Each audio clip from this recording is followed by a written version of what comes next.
Baiklah, Assalamualaikum dan selamat pagi semua. Hari ini kita akan buat ulang kaji semula tentang latihan pada minggu lepas dalam buku digital bermula pada muka surat 29. Okey, jadi boleh tengok hadapan skrin untuk kita semak soalan.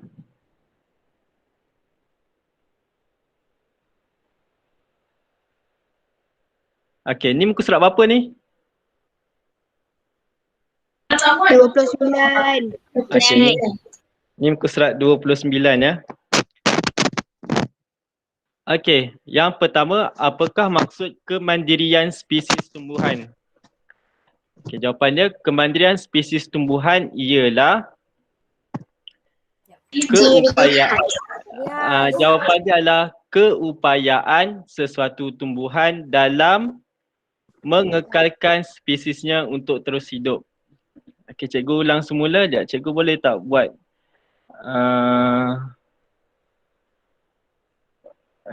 silap-silap. Tak ada ya? Okey, yang pertama jawapannya adalah keupayaan. Tak nampak. Okey, keupayaan sesuatu tumbuhan dalam mengekalkan spesiesnya. Yang pertama keupayaan, di bawahnya adalah mengekalkan.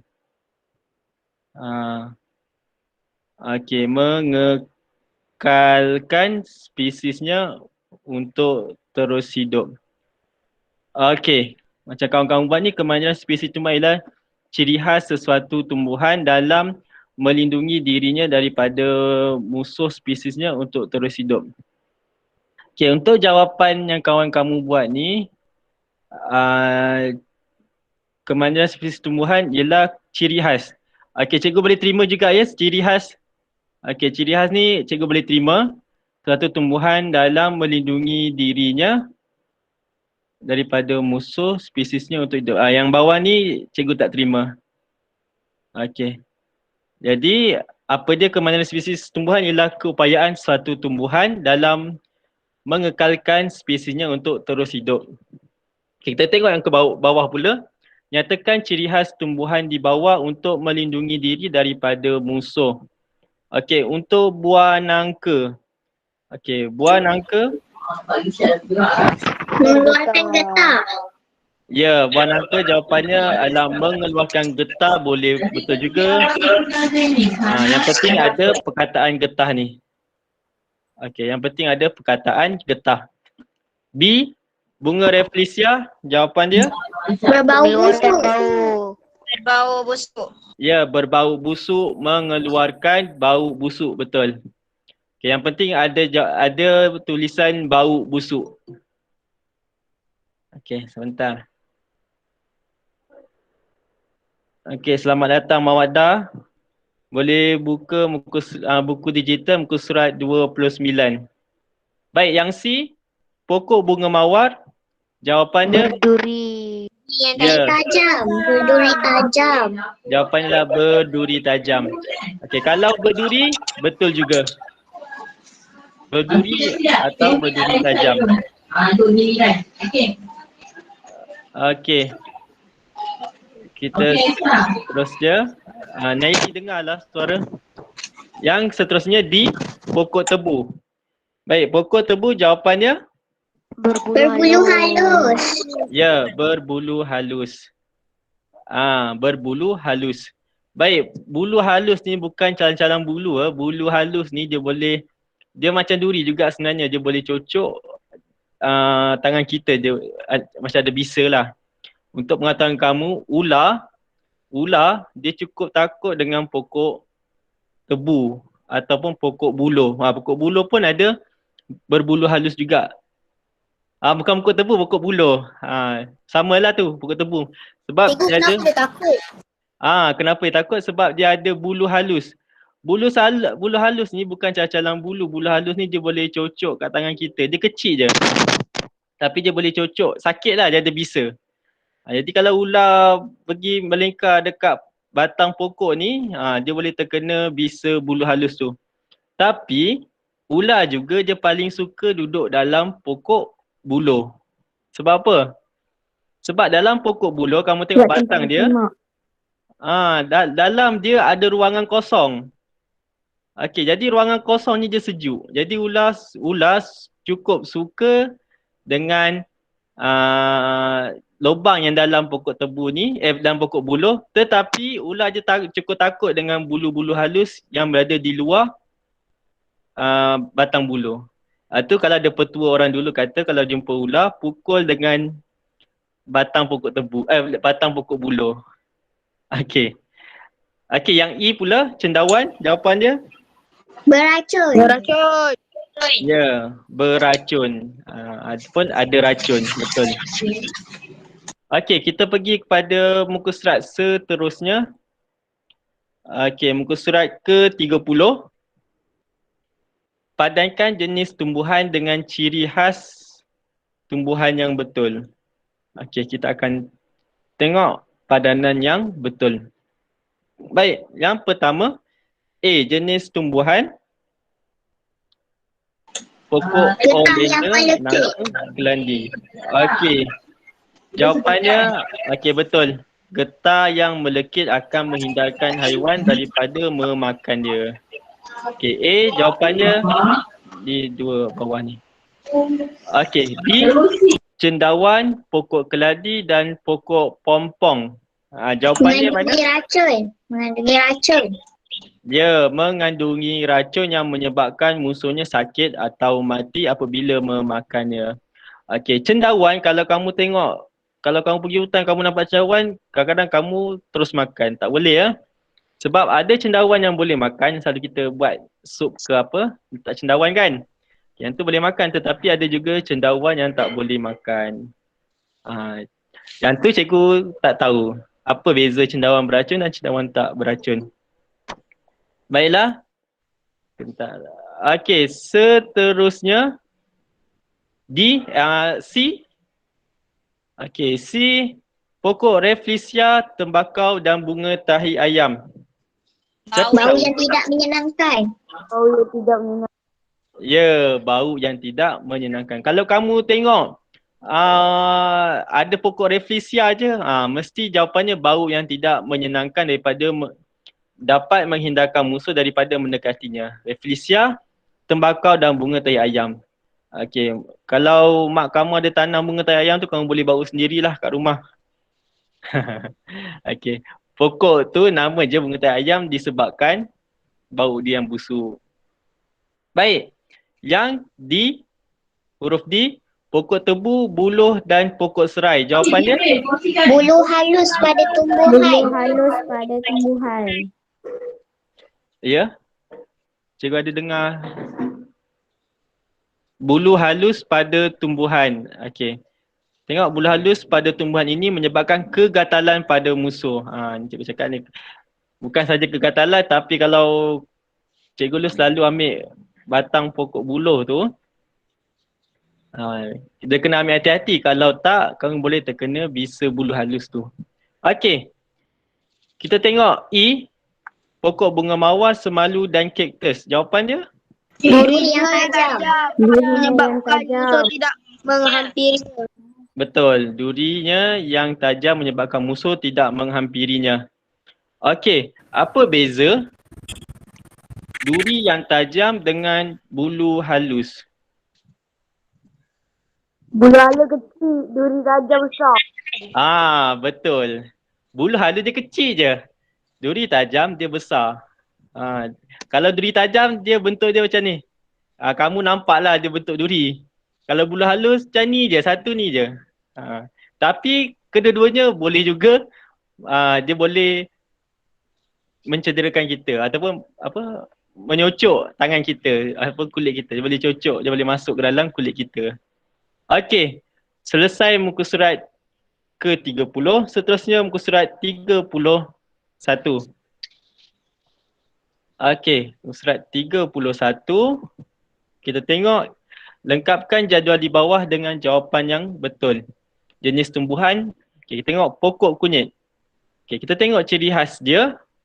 bagi menyesuaikan diri dengan iklim dan perubahan suhu. Baik, yang pertama, jawapan dia menggulungkan daun bagi Daunnya. mengelakkan kehilangan air. Okey, betul. Yang penting ada perkataan daun dan yang kedua mengelakkan kehilangan air. Okey, betul juga. Tapi dalam gambar ni sebenarnya pokok lukisan pokok daun kunyit itu salah. Dia besar. Dia tak dia ada sikit dia punya ni. Dia punya apa? Serat dia. Urat dia. Baik. Yang B, kita tengok huruf B, pokok kaktus. Baik, pokok kaktus mempunyai akar yang Panjang. panjang untuk Menyerap air. Menyerap air. menyerap air dari dalam tanah. Betul. Okay. Itu kalau mendapatkan Mendapatkan air, betul juga. Okey, sama je, mendapat, menyerap. Tapi kalau dalam istilah sains seboleh-bolehnya, kalau dalam pelajaran sains kamu seboleh kamu kena istilah tu kamu kena betulkan. Kamu tukar mendapat tu kepada menyerap. Okey, sebab dalam sains ni antara yang penting istilah juga. Sebab mendapat dan menyerap tu satu perbuatan yang berbeza. Kalau dapat dia macam ambil, kalau menyerap kita macam sedut macam serap lah. Baik, C pula, pokok kelapa. Baik, pokok kelapa. Daun, berpecah-pecah. ya, daunnya berpecah-pecah untuk mengurangkan rintangan. Angin kencang. Ya, jawapannya angin kencang ataupun angin sahaja. Betul. Baik, kita tengok. Okey, kita tengok nombor 2. Tumbuhan yang manakah menggugurkan daun untuk mengelakkan kehilangan air semasa musim kemarau? Tandakan Pokok right getah. pada petak yang Pokok getah. Pokok getah. Ya, jawapannya pokok getah. Kalau pokok pisang, kenapa dia tak perlu gugurkan daun ketika kemarau? Siapa tahu? Pokok pisang. Dia besar. Dia apa? Siapa tahu? Pokok pisang, kenapa dia tak gugurkan daun ketika kemarau? Ada 2 faktor. Yang pertama pada daun dia, yang kedua pada batang dia. Agak-agak apa? Daun dia panjang. Kurang Daun tepat. berpecah-pecah. Bukan. Batang mudah lentur. Daun pokok pisang dia sebenarnya tak pecah-pecah. Tapi dia lembut, menyebabkan dia mudah pecah. Apa jawapan dia? Pada daun dia, apa dia? Siapa ingat? Macam mana pokok pisang, dia tak nak kehilangan air dekat daun dia buat apa? Menggulungkan daunnya. Ya, itu jawapan dia, menggulungkan daun dia, pokok pisang. Okay, sebab tu kalau kamu tengok pokok pisang yang baru nak tumbuh, dia akan gulungkan daun dia. Baik, yang kedua, pada batang dia ada apa dekat batang dia? Ada air. Ada air, betul lah tu. Okay, batang pokok pisang dia boleh menyimpan air. Sebab tu kalau kamu belah pokok pisang, kalau kamu nak ambil daun dia, kamu kena belah dulu bawah dia supaya dia condong dan kamu mudah nak ambil dia punya buah pisang. Jadi bila kamu belah, kamu akan tengok ada air dekat dalam dia. Tapi kamu jangan minum pula sebab air dia bercampur dengan getah. Okey. Jadi kita dah selesai untuk latihan kita. Okey, dan seterusnya cikgu nak tunjuk satu lagi tentang latihan pada hari Isnin. Okey, latihan pada hari Isnin yang lepas. Cikgu tengok dalam Google Classroom ni hanya ada 6 orang sahaja dan ada yang juga hantar melalui WhatsApp pun ada. Okey. Jadi kita tengok dulu. Kita tengok hasil kerja kawan kamu ni. Okey, yang pertama kita tengok Auni Kristina. Okey, jadi Cikgu, saya dah hantar. Kenapa saya tak ada? Siapa tu? Aina. Aina Aina Julia. Aina, mungkin kamu tak tekan turn in. Nanti cikgu ajarkan. Okey. Yang pertama adalah Auni Kristina. Okey, nama cikgu pun betul, bagus. Yang kedua tengok pokok kaktus, batang menyimpan air, daun berbentuk duri untuk mengelakkan kehilangan air, akar yang panjang untuk menyerap air jauh dalam tanah. Okey, betul ya? Okey, cikgu nak tengok satu lagi yang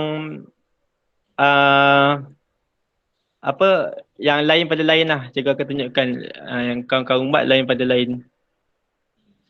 Okey. Kita tengok Faiz Rakin.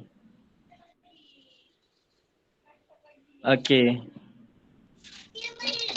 Untuk Faiz Rakin. Faiz Rakin dia tambah sikit.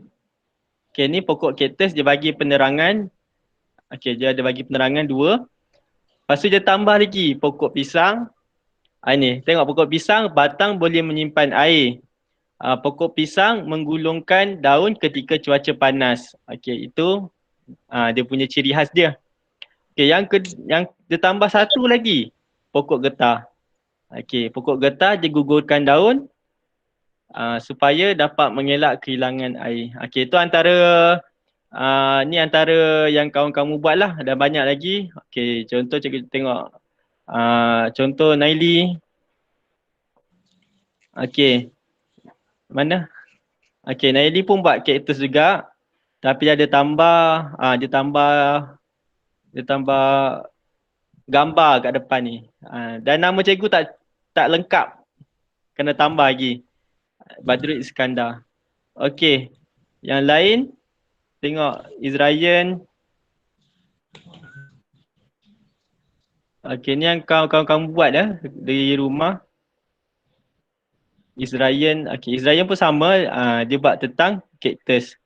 Ni mesti dia tak ingat nama ayah cikgu. Okey. Dan penerangan yang panjang. Okay, jadi inilah beberapa yang kawan kamu buat. Beberapa latihan yang kawan kamu buat. Okey, untuk Aina Zulia tadi kan, okey, ini cikgu punya dashboard. Kalau dashboard kamu murid dekat tepi ni dia ada kotak kan, betul tak? Dia ada kotak, iaitu kotak yang kamu buat. Bawah kotak tu dia tekan hantar ataupun turn in. Jadi kamu kena tekan dulu turn in tu, baru cikgu boleh dapat. Okey, faham tak Aina? Tak. Itu Airin. Nanti Aina try lagi. Kalau tak boleh, Aina tangkap gambar, lepas tu bagi kat cikgu. Okey, sekarang ni kita masuk pelajaran kita pada hari ini. Ayah saya kata, ayah saya dah bagi email kat cikgu. Oh, bagi email. Nanti cikgu tengok email. Okey. Okey. Untuk pelajaran hari ini, Terima kasih. Untuk pelajaran hari ini kita akan belajar tentang bagaimana tumbuhan tu dia boleh kalau manusia dia boleh beranak. Apa dia boleh beranak kalau dalam tumbuhan, macam mana tumbuhan tu boleh dipencarkan ataupun membiak. Membiak. Macam mana tumbuhan tu boleh membiak. Tapi dalam istilah sains kita panggil pencar. Pencarkan biji benih. Okay, jadi kita tengok baik-baik. Kita akan pergi kepada slide yang cikgu ambil daripada cikgu lain. Slide cikgu ambil daripada cikgu lain. Okey. Okey, pencaran biji benih. Okey, pencarian biji benih ni macam mana tumbuhan boleh membiak. Okey, yang disediakan oleh Cikgu Zamilah dari SK Wangsa Maju. Okey, muka surat pertama. Maksud pencaran. Ingat ya, pencaran ni ialah cara untuk membawa biji benih jauh daripada induknya. Okey. Kenapa kita nak bawa biji benih ni jauh daripada induk dia? Sebab apa? Sedangkan induk ni seperti mak dia lah. Biji benih seperti anak. Tapi kalau dalam tumbuhan, kita kena jauhkan biji benih dia daripada induk dia. Sebab apa? Sebab untuk mengelakkan persaingan untuk mendapatkan air, matahari dan juga makanan dia atau nutrien dia, baja dia. Sebab kalau tumbuhan tanam dekat-dekat, nanti tumbuhan tu akan terbantut, kemungkinan akan mati sebab wujud persaingan untuk mendapatkan air, matahari dan juga baja. Okey, pencaran membolehkan biji benih disebarkan ke tempat lain. Okey, ni salah satu juga sebab kenapa biji benih ni kena dipencarkan untuk menyebarkan biji benih ke tempat lain. Kalau tak dipencarkan, kat tempat tu je lah yang ada pokok tersebut. Dekat tempat lain tak ada. Jadi ni pentingnya pencaran biji benih. Okay, cikgu ulang balik apa maksud pencaran. Pencaran ialah cara untuk membawa biji benih jauh daripada induknya. Baik, ada 4 cara untuk kita pencarkan biji benih ataupun ada 4 cara untuk tumbuhan membiak. Ini ayat mudah. Ada 4 cara untuk tumbuhan membiak. Yang pertama, melalui air. Yang kedua, angin. Yang ketiga, manusia dan haiwan. Dan yang keempat, mekanisme letupan. Unik. Tumbuhan ni unik. Kalau dia nak lahirkan anak, bukan nak lahirkan anak, kalau dia nak sebarkan biji benih dia, boleh melalui air, melalui angin, melalui manusia dan haiwan dan juga letupan. Unik. Sangat unik tumbuhan ni. Okay, kita tengok satu persatu. Yang pertama melalui air. Okey, kita tengok melalui air ni. Okey. Melalui air, kalau tumbuhan yang melalui air, dia mesti ada ciri-ciri dia. Ciri-ciri yang terdapat dalam buah ataupun biji benih tersebut. Yang pertama, mempunyai rongga udara. Yang kedua, biji benih atau buah tersebut mestilah kalis air. Yang ketiga, kulit berlilin. Yang keempat, boleh terapung di permukaan air. Yang kelima, bersabut. Dan yang keenam, habitat tumbuhan berhampiran air. Okey, ni perlulah. Yang pertama, sebab apa kena mempunyai rongga udara dan kalis air dan juga kulit berlilin. Mempunyai rongga udara dan kalis air supaya biji benih atau buah tersebut boleh terapung di permukaan air. Kalau biji benih atau buah tu tenggelam, jadi dia tak boleh nak membiak. Dia akan matilah sebab dia berada di bawah air. Baik, kita tengok contoh tumbuhan yang disebarkan melalui air. Yang pertama, kelapa. Okay, kalau kita tengok kelapa ni dia bersabut. Dia kalau kita belah dia mempunyai rongga. Dekat sabut tu ada rongga. Dan dia juga dikalis air dan juga kulit berlilin. Kulit berlilin ni maksudnya licin lah. Senang cerita kulit dia licin. Yang kedua, teratai. Bunga teratai. Pokok bunga teratai juga disebarkan melalui air. Yang ketiga, buah pompong. Buah pompong atau pokok pompong ni juga disebarkan melalui air dan juga pokok pinang. Okey, tapi kamu jangan terkejut sebab kadang-kadang ada juga sekarang ni pokok kelapa pun ada di tengah bandar kan. Jadi dia tak disebarkan melalui air.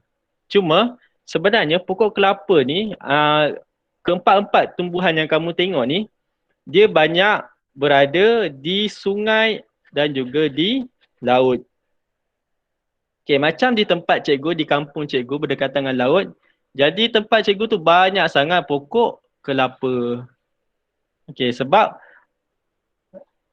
antara ejen untuk biji benih ni tersebar adalah melalui air. Kelapa, teratai, pokok pompong dan juga pinang. Baik, selesai untuk air.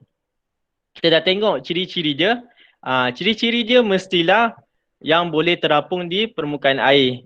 Yang itu penting. Dan habitat tumbuhan berhampiran air. Okey, kita tengok melalui angin pula. Bukan saja air, tumbuhan juga boleh disebarkan melalui angin. Okey, kita tengok ciri-ciri dia. Yang pertama, biji benih itu mestilah kecil. Yang kedua, ringan. Yang ketiga, berbulu halus. Yang keempat, struktur bersayap. Dia tak ada sayap tapi dia macam ada sayap. Dan yang kelima, mudah diterbangkan angin. Okey, kalau kamu tengok keempat-empat ni, kecil, ringan, berbulu halus dan juga berstruktur sayap ni, sebenarnya dia memudahkan biji benih atau buah tu untuk diterbangkan angin. Tu je. Dia mesti kecil, ringan, berbulu halus dan juga struktur bersayap. Supaya apa? Supaya boleh diterbangkan oleh angin. Okey, kita tengok buah apalah yang diterbangkan melalui angin. Okey, antara dia adalah pokok meranti, pokok angsana, lalang dan juga dandelion. Bunga dandelion. Okey, kita tengok pokok meranti. Okey, untuk pokok meranti ni dia ada struktur bersayap. Kayak macam kamu tengok ni lah. Dia punya kita bukan daun kot, tapi macam daun ni dia struktur dia bersayap. Yang kedua, dia kecil. Bila kecil mestilah dia ringan. Okay, kita tengok pokok angsana pula. Pokok angsana dia bulat. Dia bukan bulat, dia lepeh. Dia bulat lah, dia bulat dan lepeh. Okay, jadi dia ni kecil, ringan. Dan juga lepeh ni dia struktur dia juga lebih kurang macam bersayap. Jadi dia mudah diterbangkan angin. Kita tengok lalang dan dandelion ni lebih kurang sama. Okey, dia kecil dan ringan. Okey, dia macam bulu halus je kalau kamu tengok ni kan. Lalang dan dandelion. Jadi ciri-ciri dia mestilah ciri yang boleh diterbangkan angin. Seperti kecil, ringan, berbulu halus dan juga struktur bersayap. Okey, ada lagi. Kita tengok pula bagaimana tumbuhan disebarkan melalui manusia dan haiwan. Manusia dan haiwan ada dua cara. Ada dua cara macam mana manusia dan haiwan ni boleh menyebarkan tumbuhan ni. Yang pertama melalui makanan. Okey, contoh tumbuhan monyet. Monyet dia suka makan pokok betik. Bila dia makan, dia akan makan sekali biji dia. Biji benih dia akan makan sekali dan biji benih tu akan keluar melalui dia punya tinja. Okey. Ada juga bila monyet tu makan betik tu, bila dia makan, dia akan menyebarkan biji benih tu merata-rata tempat. Okey, tu contoh macam mana manusia dan haiwan menyebarkan melalui makanan. Yang kedua, manusia dan haiwan ni dia boleh sebarkan tumbuhan melalui tumbuhan tu dia lekat dekat baju ataupun badan manusia dan haiwan tersebut. Jadi kita akan tengok dulu ciri-ciri dia. Yang pertama, rasa yang sedap, bau yang harum. Okey, sebab apa? Rasa yang sedap, bau yang harum untuk manusia dan haiwan makan. Yang ketiga, biji benih kecil dan keras. Biji benih kecil dan keras supaya dia tahan, supaya tidak dihadam dalam perut. Yang keempat, mempunyai warna yang menarik. Warna yang menarik juga, kalau haiwan ni dia tengok tumbuhan tu warna dia menarik, jadi haiwan tu dia akan dia lagi suka makan lah. Okey, kita tengok yang seterusnya, mempunyai cangkuk yang melekat pada bulu haiwan atau pakaian manusia. Okey. 4 yang atas ni, daripada warna pink sampai warna hijau ni adalah ciri-ciri untuk manusia dan haiwan makan. Disebarkan melalui makan manusia dan haiwan tu makan. Yang bawah ni, warna biru ni mempunyai cangkuk yang melekat pada bulu haiwan atau pakaian manusia ni. Ni disebarkan melalui kita panggil apa? Melekat lah, melekat dekat bulu atau pakaian haiwan. Sebab apa dia ada cangkuk. Contoh tumbuhan, kita boleh tengok betik, rambutan, semalu dan juga kemuncup. Betik dan rambutan ni disebarkan melalui makanan. Makan manusia dan haiwan makan. Manakala semalu dan kemuncup ni dia melekat dekat badan atau pakaian manusia dan haiwan. Okey, jelas. Kita pergi kepada yang terakhir sekali, yang keempat. Ni pun unik juga. Melalui letupan. Tumbuhan juga meletup. Tumbuhan juga meletup. Ciri dia ada 2. Iaitu yang pertama, mempunyai kulit luar yang akan kering. Okey, dia akan kering.